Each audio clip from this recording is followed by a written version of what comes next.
Hello students, you are welcome. Beta, we have been studying the chapter colonialism and the countryside.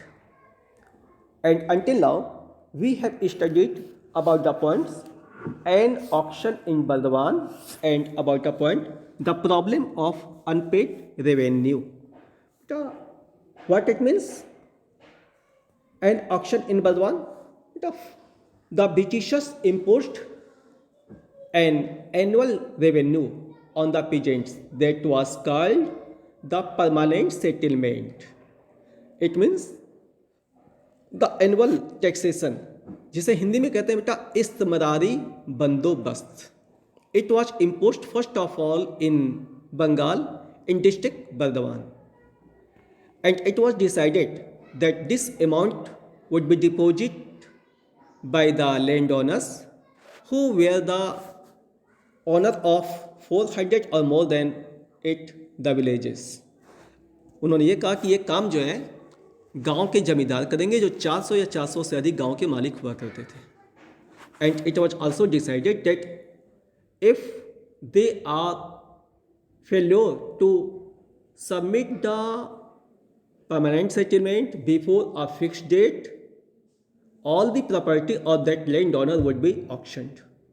उन्होंने ये तय किया कि यदि निश्चित तिथि के पहले ये जमींदार लोग उस टैक्सेशन को जमा नहीं कर देते हैं तो उनकी सारी प्रॉपर्टी जो है नीलाम कर दी जाएगी. ठीक ना. Why did they impose this taxation? बेटा, they wanted to get rid of collecting the revenues regularly. They provided this responsibility to the land owners. वो रोज रोज के टैक्सेस को जमा करने से छुटकारा पाना चाहते थे. उन्होंने एक काम जो है जमींदारों को दे दिया. तो ये भी उन्होंने तय किया कि यदि नीलामी यानी आप नहीं जमा करते तो आपकी जो है सारी प्रॉपर्टी नीलाम कर दी जाएगी. तो बेटा उसी के बारे में हम लोग पढ़ रहे हैं और हमारा आज का पॉइंट है why zamindars defaulted in payments. यानी जमींदार लोग जो है उस पेमेंट को जमा कर पाने में क्यों डिफॉल्ट कर जाते थे, असफल क्यों होते थे. तो चलिए चलते हैं. बेटा, when Britishers imposed the permanent settlement, जब उन्होंने परमानेंट सेटलमेंट लागू किया तो what was their opinion after it. इसके पीछे उनके क्या विचारधारा थी. Why did they impose this permanent settlement, क्यों लागू किया था. तो चलिए चलते बेटा हम इसको. दे थॉट, अंग्रेजों ने ये सोचा that the peasants would think of their security, वो लोग अपनी सुरक्षा महसूस करेंगे. And they can improve their agriculture and their own condition. अपने को सिक्योर महसूस करेंगे और अपनी एग्रीकल्चर और अपनी कंडीशन को इम्प्रूव कर सकेंगे. वाई बेटा? Because if the peasants would be assured that we have to submit only a fixed amount or fixed quantity of the grains, not more than of it, they would feel secure. यदि वो जान जाएंगे कि हमको इतना ही जमा करना है तो अपने को सुरक्षित महसूस करेंगे. And if they produced more quantity, more grains, they way are not under pressure to provide the more taxation as it has been fixed already. यदि वो ज़्यादा उत्पादन करते हैं तो उनको अधिक नहीं देना पड़ेगा क्योंकि वो पहले से फिक्स है. तो अपने आप को क्या महसूस करेंगे, वो अपने आप को सिक्योर महसूस करेंगे और अपनी एग्रीकल्चर को इम्प्रूव कर सकेंगे और अपनी आर्थिक स्थिति को भी सुधार सकेंगे. ये बात जो अंग्रेजों ने सोची थी. But it was not happened in such way. ऐसा नहीं हुआ था. क्यों भाई? There were several reasons of this failure. इसकी असफलता के कई कारण थे. तो let us discuss of those reasons. ठीक ना. Which were the responsible of this default. चले लेट अस स्टार्ट. फर्स्ट है बेटा हाई डिमांड. यानी the permanent settlement which was imposed by the Britishers was in the form of high demand. बहुत ज़्यादा कीमत उन्होंने लगाई थी. The initial demand were very high because if agriculture यानी agriculture production and the price of the food stuffs is increased, is developed. यानी agriculture develop होती है और प्राइस इंक्रीज करती है तो what would be happen. it was thought by the Britishers that if the demand was fixed, यदि हमने जो है डिमांड फिक्स कर दी, इसकी जो हमने रेवेन्यू लगाई है, यदि हमने डिमांड फिक्स कर दी for all the time to come, यानी आने वाला जो भी समय उसके लिए मेरी फिक्स कर देते हैं कि भाई you have to submit only the fix amount not more than it, आने वाले समय के लिए भी यदि हमने फिक्स कर दिया साल भर के लिए, तो क्या होगा, the company would never be able to claim a share of increased income from land when prices rose and cultivation expanded, यानी जब जो है ये एग्रीकल्चर कल्टीवेशन एक्सपेंड करेगा और प्राइस जो है बढ़ जाएगी, तब भी हम उनसे जो है उसमें और शेयर की डिमांड नहीं कर पाएंगे। समझे आप? सो दैट टू मिनिमाइज, समझे आप, so that to minimise this anticipated loss the company imposed the high revenue demand. भाई हमेशा के लिए हमारी द सेम रहे, तो उन्होंने पहले ही जो इसकी डिमांड बहुत ज़्यादा ऊंची कर दी, बहुत ज़्यादा पैसा लगा दिया।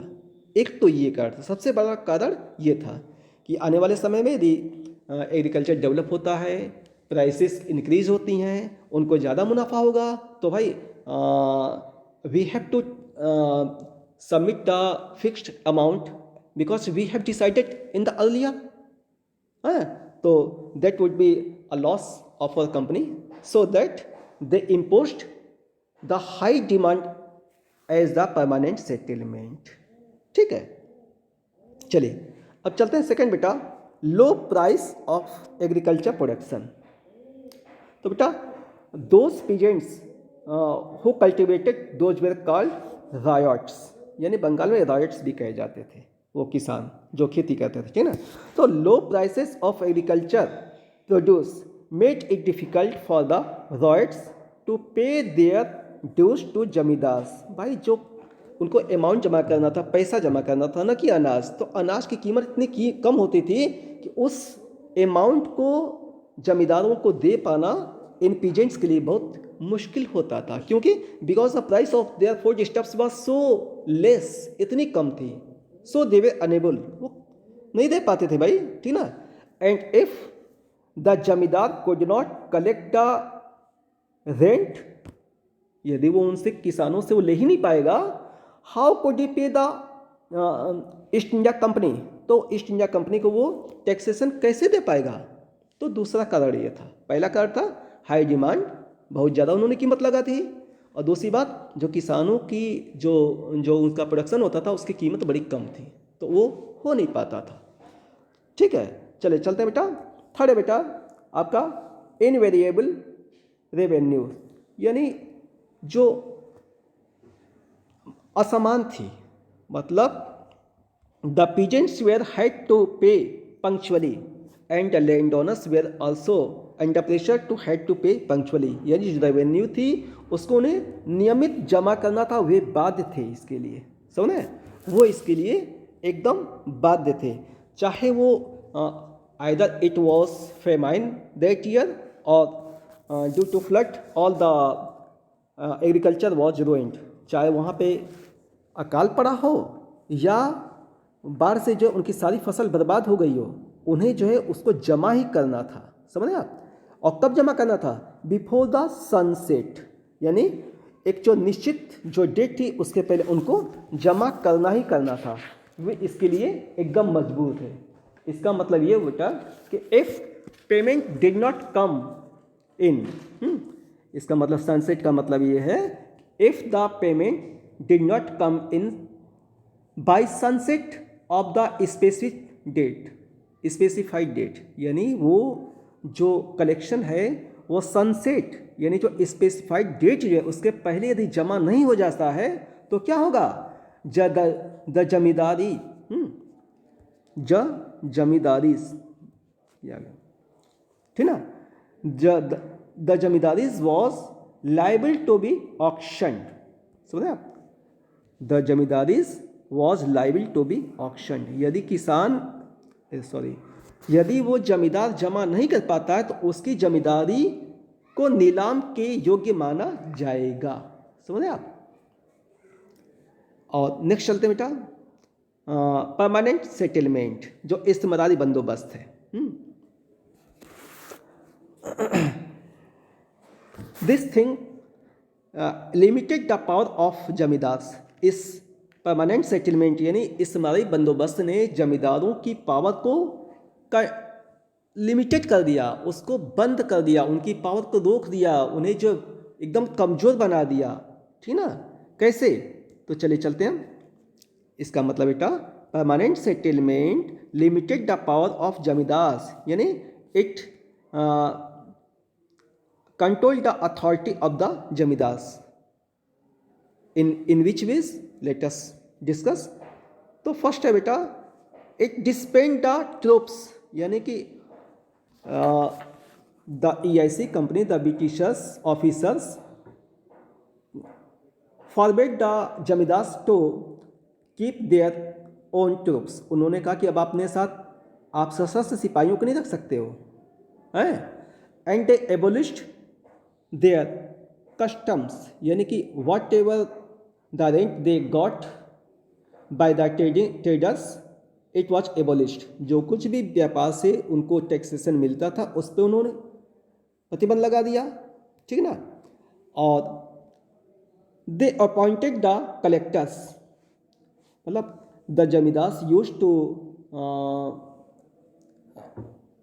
to take the help of their own court to solve the disputes of their subjects। यानी जो जमींदार थे वो अपनी प्रजा के डिस्प्यूट्स को सॉल्व करने के लिए खुद कोर्ट बैठाया करते थे। उन्होंने अंग्रेजों ने इसको ख़त्म कर दिया। वो कहा कि नहीं, अब जो वहाँ पे कलेक्टर जो है नियुक्त होगा वो जो है कोर्ट का काम करेगा, आप नहीं करोगे। ठीक है? और बेटा they abolish the power to organise local justice and local police. यानी वही बात, ये सिपाहियों वाली बात, उनके साथ सशस्त्र सिपाही नहीं रखेंगे और वो अपना खुद के जो है लोगों को नहीं रख सकते हैं और खुद का न्यायालय नहीं बैठा सकते हैं। किसी के मामले को सुलझाना उनके लिए नहीं है, अब वो रिस्पॉन्सिबिलिटी जो है कोर्ट की होगी, यानी in the care of collector.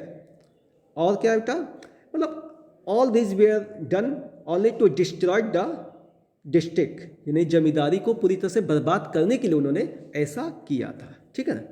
और इसके बाद बेटा अगला आपका अमला। बेटा these persons were the officers of the zamindar who went in the villages to collect the revenues but they found it difficult because the condition of the peasants were so miseries. वो देखते थे कि भाई बहुत मुश्किल है, तो it seem to them difficult to collect the revenue from the peasants. अमला अधिकारी होते थे कि जमींदारों के, जो उनके टैक्स को जमा करने जाते थे लेकिन मजबूर हो जाते थे कि वो ले नहीं पाते थे उनकी स्थिति देख कर। और sometimes some peasants knowingly did not want to